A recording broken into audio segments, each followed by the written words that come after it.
안녕하세요. 평범한 40대 초반의 여성이에요. 이날 이때껏 살다 보니 참 이상한 사람을 많이 보게 되네요. 오늘 말씀드릴 사람은 이기적이라는 단어로밖에 설명이 안 되는 전시모입니다. 전시모와는 이미 인연을 끊었지만 그 사람이 제게 남긴 상처는 가끔씩 떠올라 여전히 저를 짜증나게 할 때가 있어요. 사실 시모와의 첫 만남은 그리 좋지 않았어요. 남편과 사귀고 있을 때도 시모는 저를 전혀 좋아하지 않았거든요. 아마 제가 일찍 돌아가신 친정 부모님 대신에 고졸로 공장을 다니며 남동생을 뒷바라지한다는 걸 알고서부터 그렇게 싫어했던 것 같아요. 남편은 나쁜 사람은 아니지만 좀 고지식한 면이 있어서 다른 사람에게 그걸 감추려고 하거나 사실을 축소해서 말하는 사람은 아니었거든요.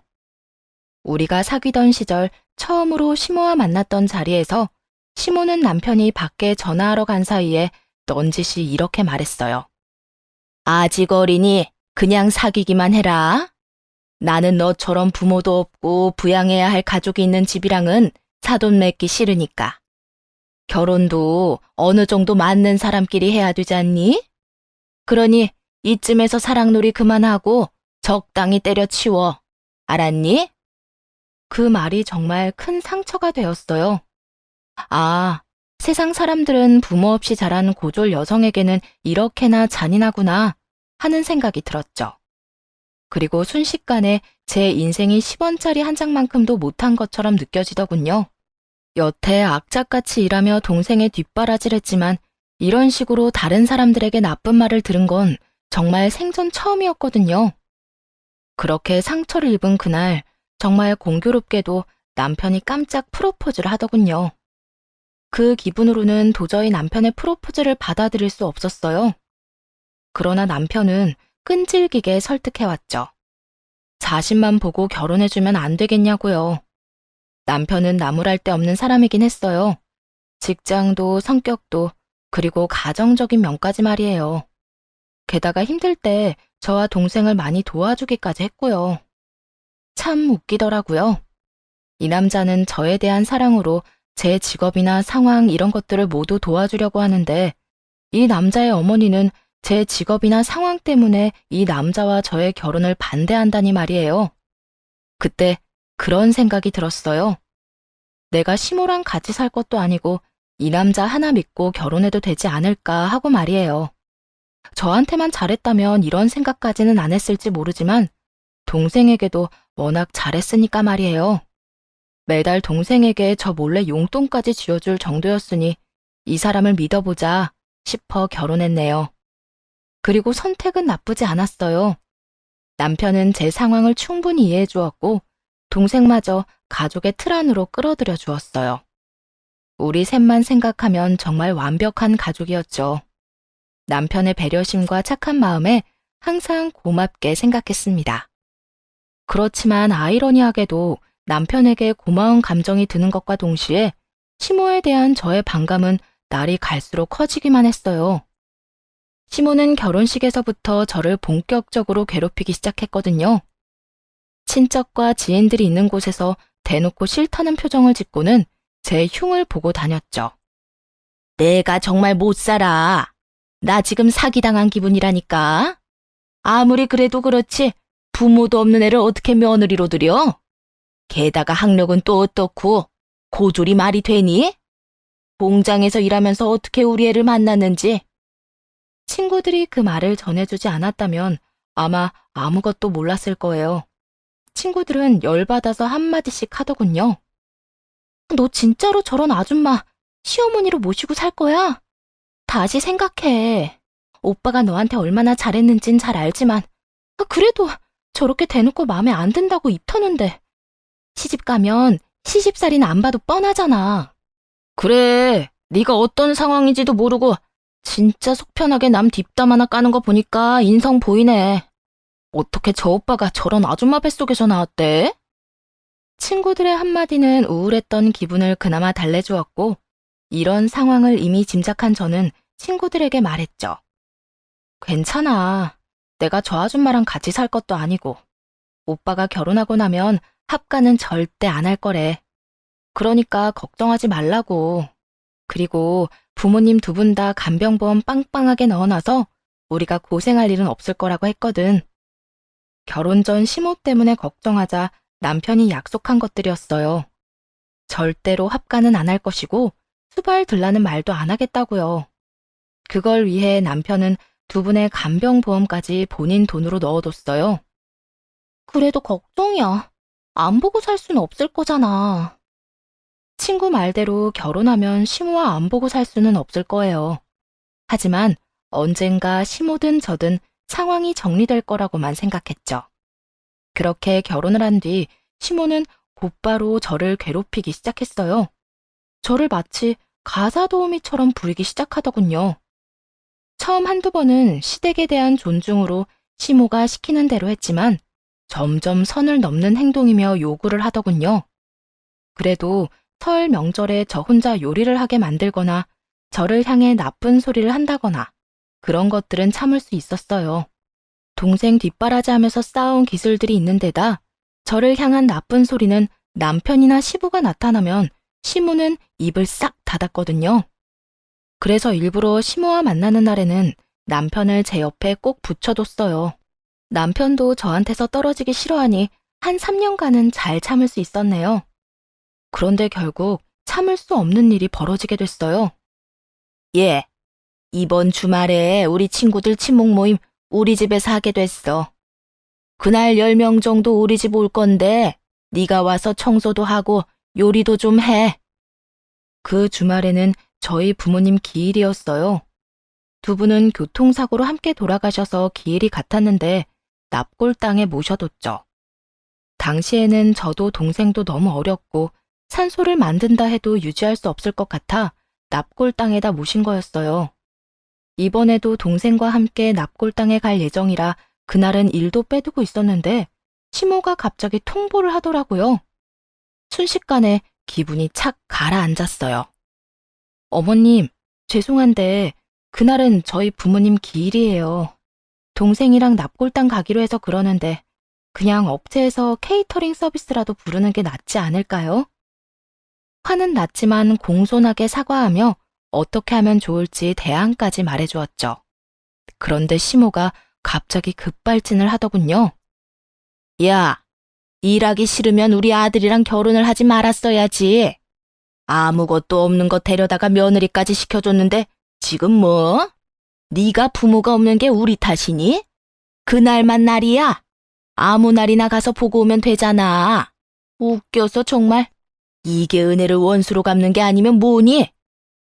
은혜라니 너무 어이가 없어서 순간 말이 안 나오더라고요. 제가 언제 은혜를 입었나요? 결혼도 남편이 저 아니면 안 된다고 끈질기게 설득해서 했고 말이에요.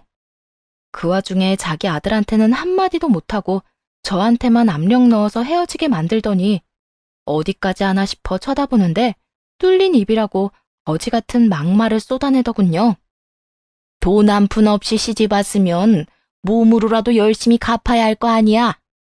우리 집을 위해서 뼈 빠지게 일해도 모자랄 판에 팔자 좋게 부모 기일이라고 뻗대는 거야? 네가 여기 아니면 어디 가서 제대로 된 남자나 만나겠어? 우리 아들이 착하니까 너 받아준 거야. 네가 잘나서가 절대로 아니라고. 끝도 없이 사람을 매도하는 시모를 보며 시모와의 관계에 집착할 필요가 없다는 걸 절실히 깨닫게 됐어요. 언젠가는 바뀌겠지. 내가 열심히 하면 되겠지. 그런 생각 같은 건 다 버리기로 했네요. 저딴 말을 생각 없이 꺼낸 자하고는 가까워질 생각도 없고 그럴 수도 없을 것 같았거든요. 가만히 듣고 있다가 좋은 생각이 떠올라 시모에게 말했죠. 이번 주말 일하러 갈게요. 대신 음식은 저희 집에서 만들어서 가지고 갈게요. 그럼 됐나요? 되긴 뭐가 돼.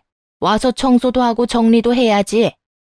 10인분 요리하면 힘 빠져서 아무것도 못할 거예요. 남편이 그거 보고 어머님한테 따져도 괜찮으면 그렇게 하고요. 여전히 제 남편은 시모에게는 든든한 방어막이었어요. 남편을 들먹이자 시모도 더 이상 요구하지는 않더군요. 사실 남편을 들먹이면 요리도 안 해도 됐을 거예요.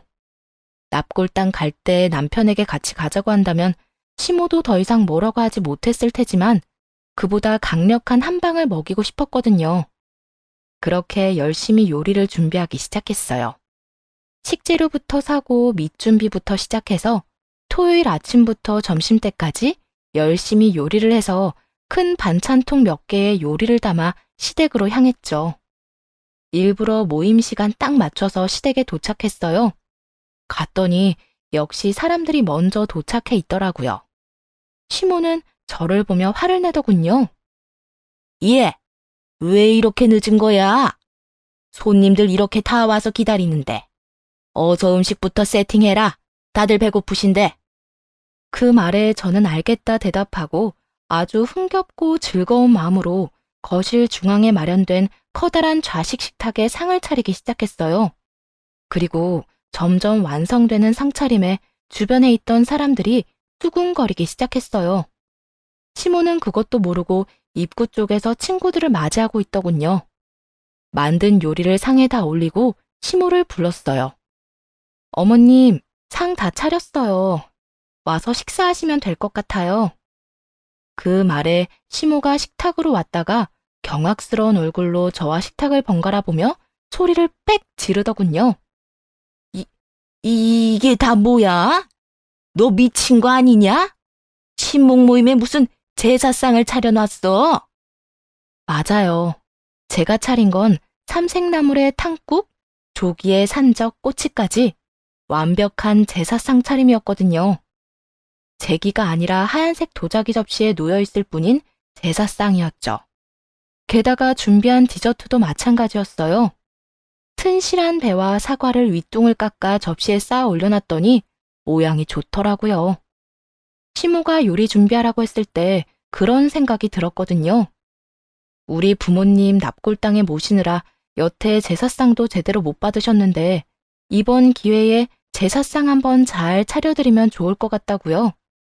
그렇게 생각하니 시모 친목을 위한 요리인데도 정말 즐겁게 요리를 할 수 있었고 말이에요. 시모는 켜켜이 쌓인 제사상을 보더니 소리를 지르더군요. 너 지금 나한테 개기는 거야? 내가 요리하라고 했다고 지금 이렇게 제사상 차려서 나 엿먹이는 거냐고. 무슨 그런 말씀을 하세요. 제가 오늘이 우리 부모님 기일이라고 말씀드렸는데도 오늘 요리하라고 시킨 건 어머님이잖아요. 무조건 하라고 하시길래 저도 열심히 준비한 거예요. 다만 부모님 생각이 떠올라서 제사에 올라갈 음식을 만들고 싶더라고요. 그게 제 탓은 아니죠. 아무것도 모른다는 표정으로 시모에게 말했어요. 사실 일부러 여기 온 사람들에게 다 들으라고 한 말이었어요. 며느리 부모 기일에 며느리 붙잡아다 요리시킨 천하의 몹쓸 시모라는 걸 모두에게 알리고 싶었으니까요. 너 그걸 지금 말이라고? 무슨 요리를 해오라고 지정해주지 않은 건 어머님이시잖아요. 제가 제사 음식 만들었다고 해서 문제가 있나요? 그렇게 말하는데 역시나 시모 지인들이 수군거리더군요. 어머, 부모 기일에도 못 가게 하고 요리하도록 만들었다고? 너무한 거 아니야? 아무리 마음에 안 드는 며느리라고 해도. 그러니까 이번에는 제가 100번 1000번 잘못했네. 아무리 미워도 부모님 기일에 일 시키는 건 좀 아니잖아. 그 수군거림에 시모의 얼굴은 더 빨개졌고 이내 더 큰 문제가 터졌어요. 물론 시모에게 말이죠. 방문을 열고 시부가 나왔거든요. 시부까지 있을 거라고 생각도 못했는데 아주 좋았죠. 이게 다 뭐야? 이게 무슨 제사상이냐? 아버님, 오늘 저희 부모님 기일인데 어머님이 가지 말고 오늘 모임 있으니 요리를 하라고 하셔서요. 그런데 요리를 하다 보니 부모님 생각이 나서 제사 음식을 좀 만들었어요. 그랬더니 어머님이 화가 나셨나 봐요. 시부가 그 이야기를 듣더니 얼굴이 시뻘겋게 달아오르더군요. 부끄러운 건 둘째치고 화가 엄청 나신 것 같더라고요. 당신 뭐 하는 짓이야? 아무리 며느리가 마음에 안 든다고 해도 이런 짓까지 저지르는 게 말이나 돼? 부모님 기일에 어떻게 모임 요리나 하라고 시켜? 진짜 침이라도 걸린 거야 뭐야, 어? 여보, 왜 나한테 그래요? 저것이 나 골탕 먹이려고 한 거잖아요. 자기 부모 길에 못 가게 했다고. 시모 말에 시부가 더 열이 받았는지 얼굴이 더 벌개지더라고요.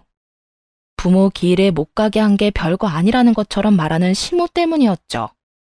골탕 먹을 만한 짓을 했잖아, 당신이. 아무리 그래도 어떻게 돌아가신 고인분들을 상대로 당신은 이런 짓을 저지를 수가 있어? 조용히 지나가도 모자랄 날에 못 가게 막은 것도 모자라서 요리를 해오라고 시키다니. 당신 제정신이 박힌 건 맞아?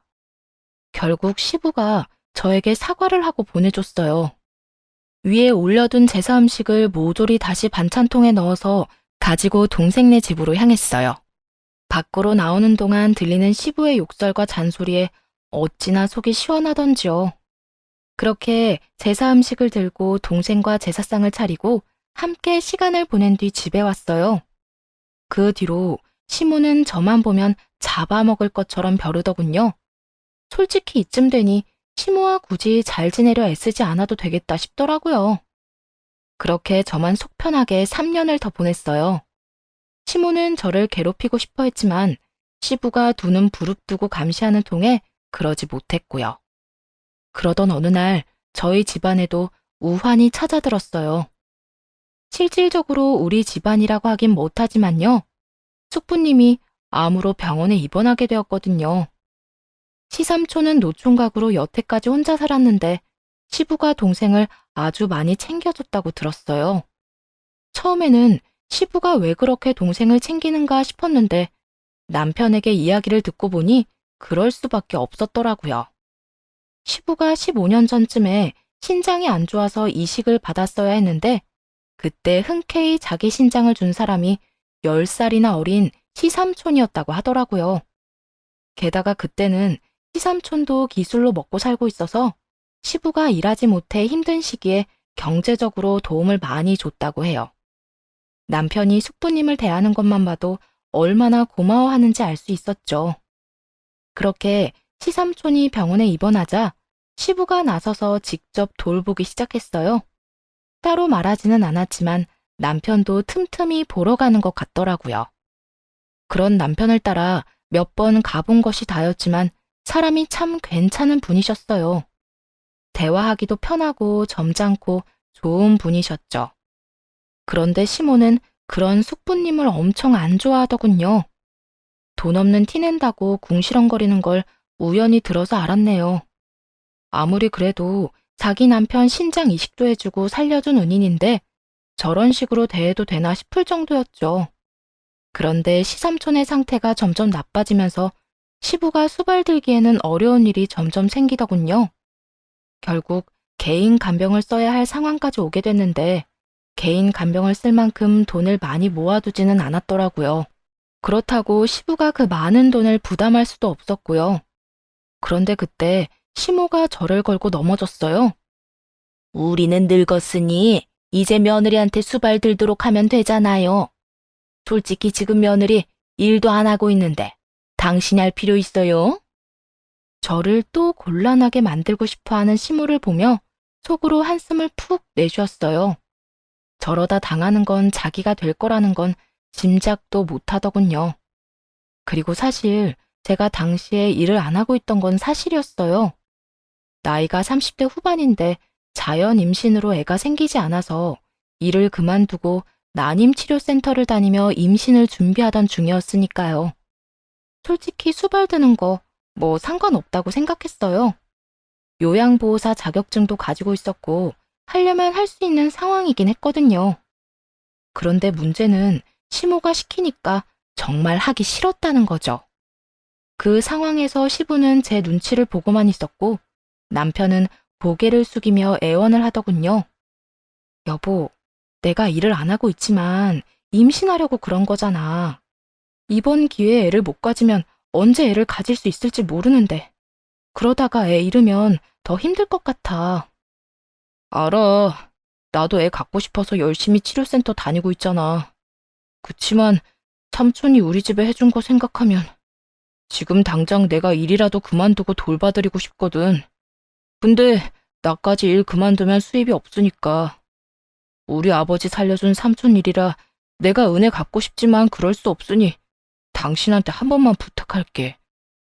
사실 의사도 오래 살 수는 없을 거라고 했고 2, 3개월 정도뿐이라고 했으니까 어떻게 안 될까? 처음 입원한 게 1년 전이었고 그때도 치료를 안 받으면 3개월 안에 죽는다고 했으니 사실 올해 연명 치료를 하긴 했어요. 다만 지금은 호스피스 병동까지 거론될 정도로 상태가 악화돼서 2, 3개월 안에 숙부가 돌아가실 수도 있는 상황이었죠. 남편도 그렇게 애원하고 시부도 그러기를 바라는 눈치라 3개월이라는 기간을 두고 한시적으로 수발을 들기로 했어요. 대신 한 가지 조건을 내걸었죠. 대신 어머님이랑 같이 보면 할게요. 저도 아직 삼촌이 많이 어색하고 그러니까 어머님이랑 교대로 보면 덜 불편할 것 같고 좋을 것 같아요. 그렇게 말하자 시모가 질색을 하더군요. 내가 늙어서 힘이 없어서 못하겠다는데 왜 나를 끌어들여? 어머님, 그렇게 생각하지 마시고 아버님 살려주신 삼촌에게 마지막 인사한다 생각하시고 함께 해주시면 안 될까요? 솔직히 아버님 목숨을 빚진 거는 마찬가지인데 어머님이 없으면 좀... 제가 그렇게까지 말하니 시부가 당장이라도 그렇게 하라며 시모 등을 떠밀더군요. 그래, 내 동생이 나 아플 때 얼마나 잘했어? 매달 나 대신 돈도 주고 신장까지 줬잖아. 그때 내 동생 아니었으면 당신도 나도 못 버텼어. 시부가 그렇게 말하자 시모도 결국은 꼬리를 내리더군요. 그렇게 시모도 함께 간병하기로 결정이 났어요. 하지만 시모는 병원에 한 번도 들리지 않았어요. 충분히 예상 가능한 일이었죠. 그 이기적이고 괴팍한 시모가 간병을 올 리가 있겠어요? 그럼에도 제가 시모를 걸고 넘어진 건 모두 다음을 위한 것이었죠. 여보, 이번 주말에 처남 상견례 하는 거 어머니한테 말씀드렸어? 말씀 안 드렸으면 내가 할게. 남동생이 조만간 결혼을 하게 됐고 저는 남편을 말렸어요. 내가 말할게. 걱정하지 마. 그렇게 말하고 속으로 좋은 기회가 왔다 싶었죠. 그날 저녁 여느 때와 마찬가지로 삼촌 수발을 들러 병원으로 갔고 시부가 일을 마치고 들렀더군요. 오늘도 너 혼자야? 이 옆에 있는 애는 같이 보겠다고 해놓고 왜 새아가한테만 맡기고 오지를 않어? 이러니 내가 속에 천불이 나지? 아, 그러지 마세요, 아버님. 어머님도 다 생각이 있으시겠죠. 그렇게 말하며 시부에게 슬쩍 물었어요. 그런데 아버님, 제 남동생이 이번 주말에 상견례를 해요. 그때 남편이랑 같이 가야 해서 그러는데 그날은 어머님한테 삼촌을 잠깐 부탁하려고 하거든요. 괜찮을까요? 나한테 묻고 말고 할 게 뭐가 있어? 갔다 와야지. 그렇게 중요한 날 안 가면 안 되잖아. 네 시어머니한테는 내가 말해둘 테니까. 그러면서 전화기를 찾는 시부를 보며 황급히 덧붙였어요. 번거롭게 그러지 마시고 제가 말씀드릴게요. 곧바로 전화를 들어 스피커폰으로 시모에게 전화를 했어요. 시모가 전화를 받자 제가 말했죠. 네, 어머님. 제가 부탁이 있어서 연락드렸어요. 다른 게 아니라 이번 주말에 동생 상견례가 있어서 잠시 자리를 비워야 해서요. 혹시 이번 주 토요일에만 삼촌 좀 봐주시면 안 될까요? 그렇게 말하자 시모가 다짜고짜 고함을 지르더군요. 야, 네가 뭔데 나한테 일을 시켜? 그거 내가 너한테 맡긴 일이야. 쓸모가 없으면 그런 거라도 확실히 해야지. 네 동생이 상견례를 하건 말건 나하고 무슨 상관이라니? 난 절대 못 해주니까 그렇게 알아. 그 대화를 고스란히 듣고 있던 시부는 경악스러운 표정을 짓다가 이내 제 폰에 대고 노성을 퍼붓더군요. 이 옆엔 내가 정신 나갔어? 지금 며느리한테 그게 할 소리야? 염치라는 게 있으면 당신이 이러면 안 되지. 올 때마다 당신은 코빼기도 안 보이고 며느리만 있던데. 설마 당신 내 동생 보러 온 적도 없는 거 아니야? 시부의 의심은 무척이나 타당했고 정확했어요. 시모는 숙부님 보러 한 번도 온 적이 없었거든요. 여보, 당신이 왜 거기 있어요? 이 망할년이 또 나 엿먹으라고 지금 이러는 거지? 야, 네가 뭔데 우리 사이 이간질 시키는 거야? 이간질? 정신이나 차리고 그딴 소리를 해. 네가 엿먹을 짓을 했으니 지금 내가 화를 내지. 당신 그러는 거 아니야.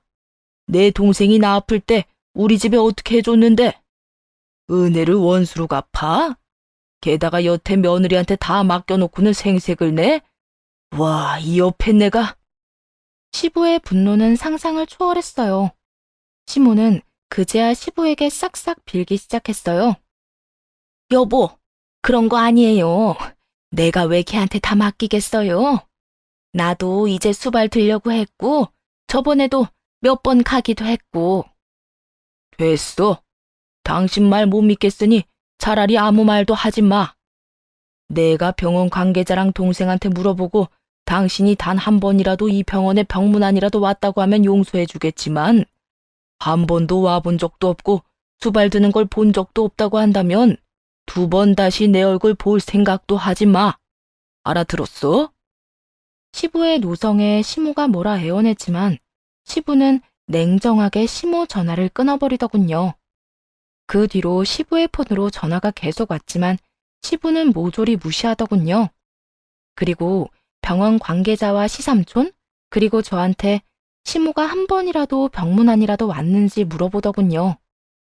당연히 저도 본 적 없었고 삼촌도 보지 못했고 병원 관계자들도 저와 시부, 남편만 봐왔으니 못 봤다고 증언했죠. 불과 30분도 안 돼서 시모가 시부에게 거짓말을 했다는 걸 밝혀낸 시부는 폭발하기 일보 직전이었어요. 그 와중에 시모는 병원으로 헐레벌떡 쫓아왔고요. 여보, 내가 내일부터 하려고 했어요. 그런데 갑자기 당신이 그러니까. 내일부터 하려던 사람이 며느리 친정 상견례 간다는데 절대 못 해준다며 그 난리를 쳐? 당신이 사람이야? 며느리 친정에 상견례 간다는데 그거 하루도 양보 못하냐고. 내가 며느리 보기 부끄러워서 얼굴을 들고 살 수가 없어. 당신 때문에. 여보, 이게 다 며느리 때문이에요. 제가 며느리한테 시킨 일인데 제가 그걸 앙심을 품고 당신 있는 데서 나한테 전화해서 이런 일이 벌어진 거잖아요. 그걸 말이라고 하는 거야, 지금? 그걸 들으니 잘 알겠더구만. 당신이 여태껏 나 없을 때 며느리한테 어떤 식으로 대했는지. 내가 있을 때는 며느리 흉본 적 한 번도 없는 인간이 내가 없을 때는 이렇게 며느리 괴롭힌 거냐고. 이런 식이면 차라리 집안을 위해서라도 내가 당신이랑 이혼하는 게 맞지. 이혼이라니요? 당신 무슨 농담을 그렇게 무섭게 해요? 시모가 이혼이라는 단어에 기겁을 하며 시부에게 말했죠. 하지만 시부는 홧김에 뱉은 그 단어를 곱씹으며 고개를 끄덕이더군요. 그래, 그게 좋겠어. 내가 아무리 봐도 당신이 있으면 우리 집안에 도움될 일은 하나도 없을 것 같아. 나이를 어디로 처먹었는지 아랫사람한테 너그럽고 인자하게 굴지를 못하고 그렇게 괴팍하고 이기적으로 굴다니. 시부의 말에 시모가 시부의 바짓가랑이를 붙잡고 늘어졌습니다. 여보, 그것만은 안 돼요. 이혼이라니요? 이 나이에 이혼하고 혼자 사는 건 절대 안 된다고요. 제가 잘할 거라니까요. 그러니까 제발 이혼만은 봐줘요. 잘하긴 뭘 잘해? 며느리한테 한 것만 가지고 이런 말 하는 거 아니야. 우리 집 은인인 내 동생한테 당신이 한 짓거리 생각하면 치가 떨리고 화가 나서 온몸이 부들거릴 정도라고. 당신이 우리 집안 생각했으면 며느리 대신 불쌍한 내 동생 마지막이 될지도 모를 길에 위로라도 해줬어야지. 어떻게 형수라는 인간이 은혜를 그렇게 입고도 병문안 한 번을 안 와? 그래서 지금 이렇게 왔잖아요. 제가 진짜로 내일부터 며느리 대신 보려고 했어요. 진짜예요. 제 말 믿어줘요, 여보. 그런 사람이 이번 주말에 있을 며느리 친정 상견례에도 대신 못 오겠다고 그 난리를 떨었어? 입에 침이나 바르고 거짓말을 해, 이 망할 여편네야. 시부의 분노는 극에 달했고 결국 시무는 어떤 변명으로도 시부를 달랠 수 없었어요. 이미 시부의 마음속에는 시무에 대해 괘씸한 감정이 자리하고 있었거든요. 솔직히 시삼촌에 대한 시부의 애틋한 마음은 알고 있었지만 이렇게 이혼이라는 말을 꺼낼 정도로 아낄 줄은 몰랐는데 말이에요. 하긴 저라도 제 가족에게 장기 이식해준 사람이라면 정말 감사한 마음으로 뭐든 했을 거예요. 그게 사람의 도리이기도 하고요. 그런데 그런 도리를 내팽개치고 그저 이기적으로 구는 시모에게 시부가 그렇게 행동하는 것도 이상한 건 아니었죠. 시부와 시모가 한창 싸우더니 시부가 이렇게 말하더군요. 세아가, 미안하다. 내가 정말 이런 상황이 될 줄은 몰랐어. 주말에는 내가 동생 보고 있을 테니 너는 사돈 총각 상견례 잘하고 와. 그리고 내가 네 계좌로 돈 좀 붙여줄 테니 그걸로 좋은 옷 사입고 그렇게 갔다 와. 그렇게 말하며 시부가 곧바로 돈을 붙여주시더군요. 아버님, 이렇게까지 안 주셔도 되는데요. 들어온 액수가 거의 500만 원 정도 돼서 깜짝 놀랐어요. 그런데 시부가 고개를 저으며 그러더군요. 큰 돈도 아니다. 네가 여태 이렇게 힘들 줄 알았다면 내가 이런 부탁하지도 않았을 거다. 그간 고생한 값이라 생각하고 받아. 내가 정말 너한테 면목이 없어서 그래. 죄책감 가득한 시부 얼굴을 보며 잘 받겠다 말하고 밖으로 나왔어요. 그런데 그런 시부 옆에서 시모가 저를 아주 쏘아보더라고요. 왜 네가 그런 큰 돈을 받냐는 표정이었죠. 제가 나가고 나서 시모가 또 왜 전현한테 돈을 주냐고 난리를 치고 시부는 당신은 곧 이혼할 건데 무슨 상관이냐고 맞받아치고 아주 두 분이서 싸우고 난리가 났더라고요. 시부 덕분에 시모에게서 벗어난 저는 남편과 그 주말에 동생 상견례를 다녀왔어요. 그리고 아무것도 모르고 있던 남편이 시부와 시모의 이혼 소식을 들은 건 그때쯤이었어요. 상견례가 끝나고 남편이 엄청 당황한 채 돌아왔죠. 여보, 우리 부모님 이 연세에 이혼하신대. 이게 말이나 돼? 어머니가 전화와서 아버지 말려달라고 나한테 부탁하는데 이게 다 무슨 일인지 모르겠어. 결국 발등에 불 떨어진 시모가 아들인 남편을 붙들었더군요. 하긴 그 상황에서 뭐라도 해보려고 했겠죠. 아버님은 뭐라고 하시는데? 나도 무슨 일로 그러나 싶어서 아버지한테 말해봤는데 아버지는 완전 막무가내셔. 저런 인간 이하랑 같이 못 살겠다고 하시는데 아니 무슨 일인지 말은 해줘야지.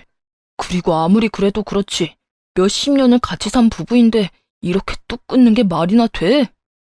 남편은 기본적으로 시모와 시부의 이혼을 반대하는 입장이었어요.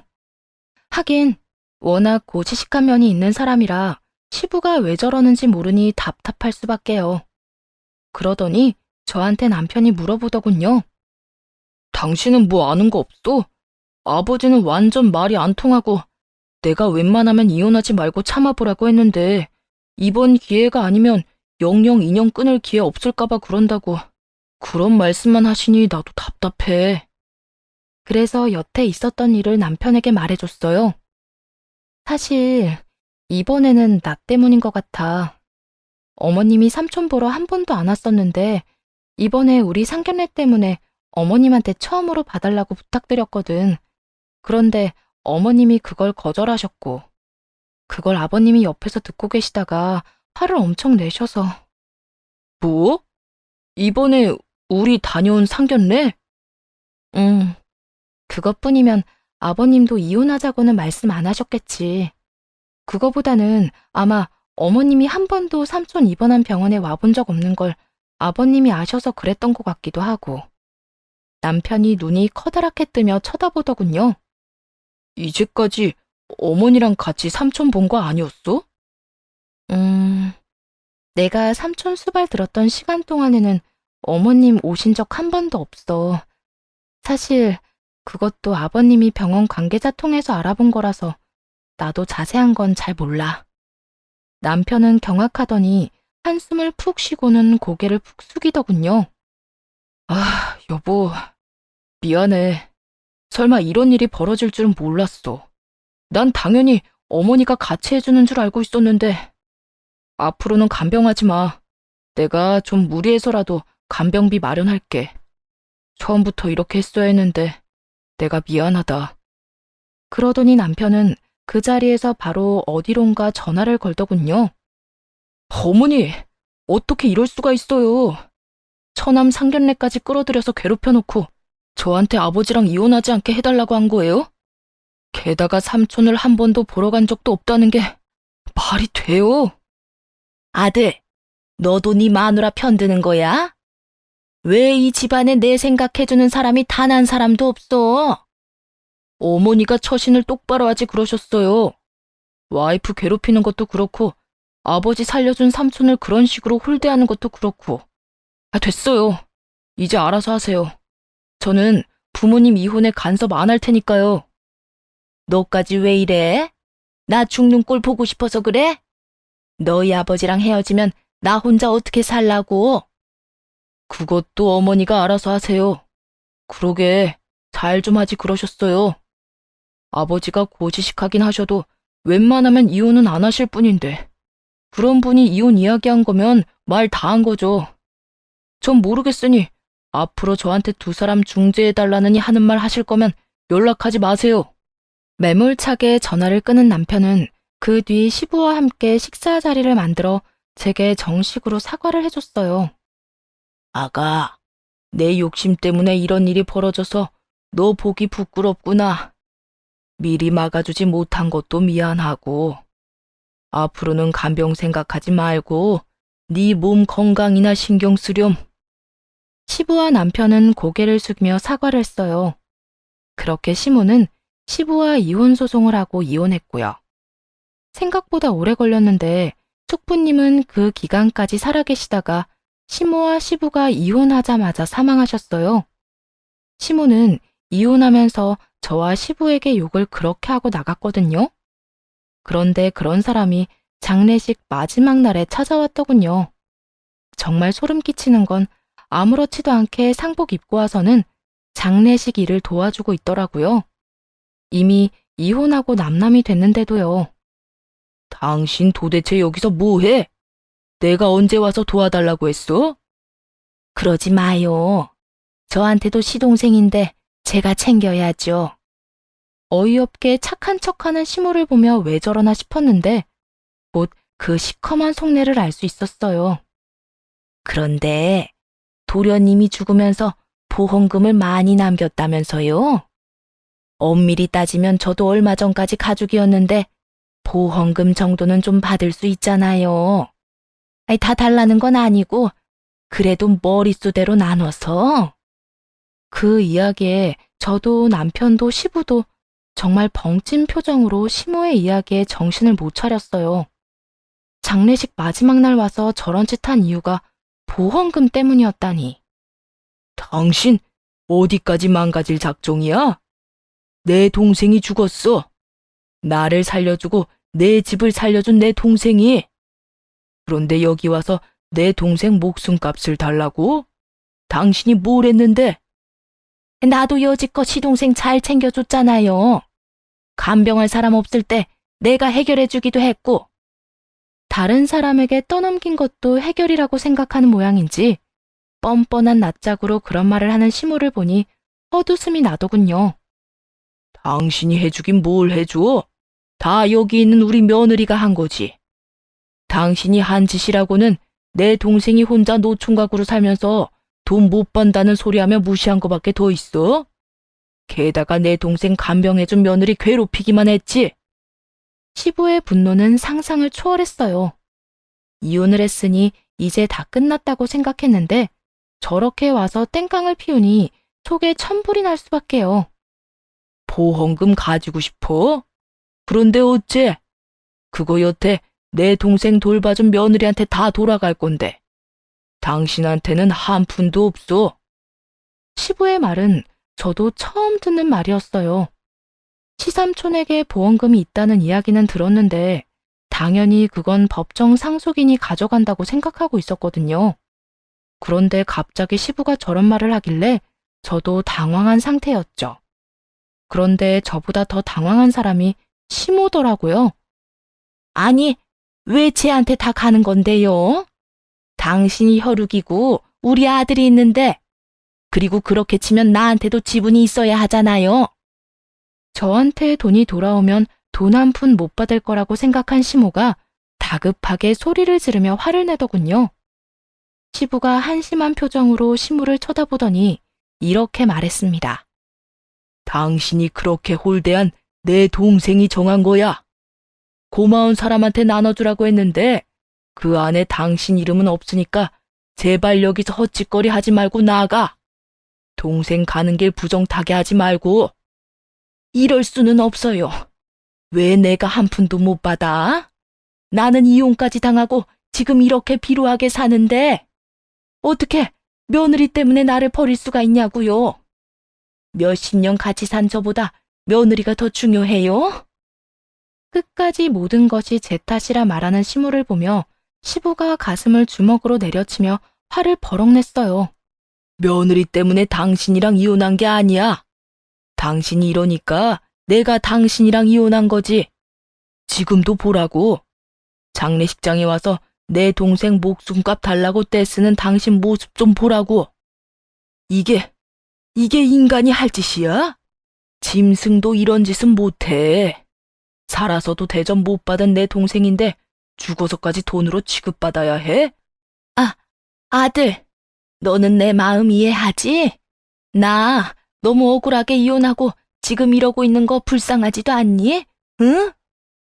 저한테 그런 이야기 하지 마세요. 저는 어머니 마음 같은 거 이해도 못하겠어요. 이혼하게 된 것도 모두 와이프 탓만 하시고 제 와이프가 뭘 잘못했는데요? 어머니 대신해서 삼촌 간병하면서 난임 치료까지 하면서 얼마나 마음고생이 심했는데 그런 와이프를 위로를 해주지는 못할 망정 괴롭히기나 했잖아요. 시어머니와 며느리라는 건 다 그런 거야. 서로 이해도 못하고 이해도 안 되는 그런 사이. 내가 낳은 아들이 왜 내 편을 안 들고 며느리 편을 들어? 말이 아예 안 통하네요. 됐어요. 어머니랑 더 이상 이야기하고 싶지 않으니 나가세요.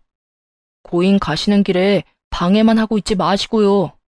혹시라도 와이프한테 와서 돈 내놓으라고 하거나 협박하시면 저 진짜로 신고할 생각이니 그렇게 아세요? 시모는 마치 하늘이 무너져 내리는 듯한 표정으로 말을 잇지 못하더군요. 아들은 무조건 자기 편을 들어줄 거라고 생각한 모양이었어요. 결국 남편과 시부의 분노 때문에 시모는 쫓겨나고 말았죠. 남편도 시부도 고래의 고함을 지르는 시모에게 눈길 한 번 주지 않았어요. 남편은 저를 신경 쓸 뿐이었고 시부는 불쾌한 표정으로 연신 한숨만 푹푹 내쉬더군요. 다른 사람들한테 붙들려 나가는 시모를 보며 고개를 저었네요. 그러게 진작 있을 때 잘했어야죠. 사람이 은혜를 입고도 저렇게 뻔뻔하게 구니 도와주는 사람이 하나도 없는 거 아니겠어요? 이런 일이 있으면 옆에서 거들어줄 사람이 하나라도 있기 마련인데 그런 사람도 없이 홀로 와서 저렇게 쫓겨나는 걸 보니 시모가 살아온 세월이 어땠는지 저절로 그려지더군요. 나중에 시부에게 들어보니 시삼촌이 혼자 살면서 남긴 건 많지 않다고 하더라고요. 모아둔 돈은 긴 투병 동안 다 써버린 상태였고 그나마 보험금만이 남았다고요. 시부는 그 보험금으로 남은 병원비와 장례식장 비용을 내고 나머지 대부분의 보험금을 저한테 주셨어요. 아버님, 이렇게까지 안 하셔도 돼요. 저야말로 몇 달 간병하지도 않았는데. 솔직히 평생 본 사람도 아니고 죽기 전 몇 달간 간병한 사이일 뿐인데 그런 돈을 받는다는 게 죄송하기도 했죠. 그런데 시부가 고개를 저으며 그러시더군요. 그동안 아무것도 모르고 고생하게 만들어서 미안해서 그래. 그리고 이건 내 생각이 아니라 내 동생 생각이기도 하고.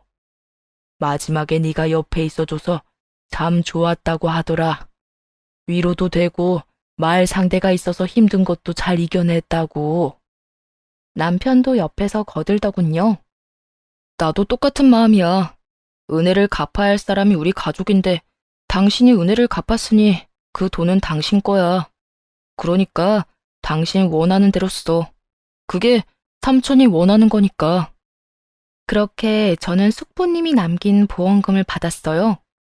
주변 상황이 뭐랄까 굉장히 깔끔하게 정리돼서 그런지 몇 달 뒤에 바로 임신이 됐어요.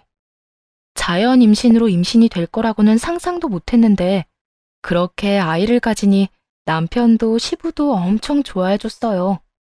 저한테 복덩이라며 제 아들한테도 엄청 마음을 쏟아주니 저야말로 더 고맙더라고요. 사실 아직까지도 시모가 저희 집에 찾아오기는 해요. 끈질긴 사람이죠.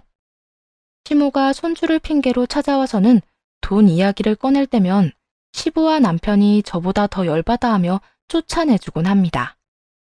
사실 두 사람도 시모를 장례식장에서 그렇게 쫓아내고 측은한 마음이 들기는 했었나 보더라고요.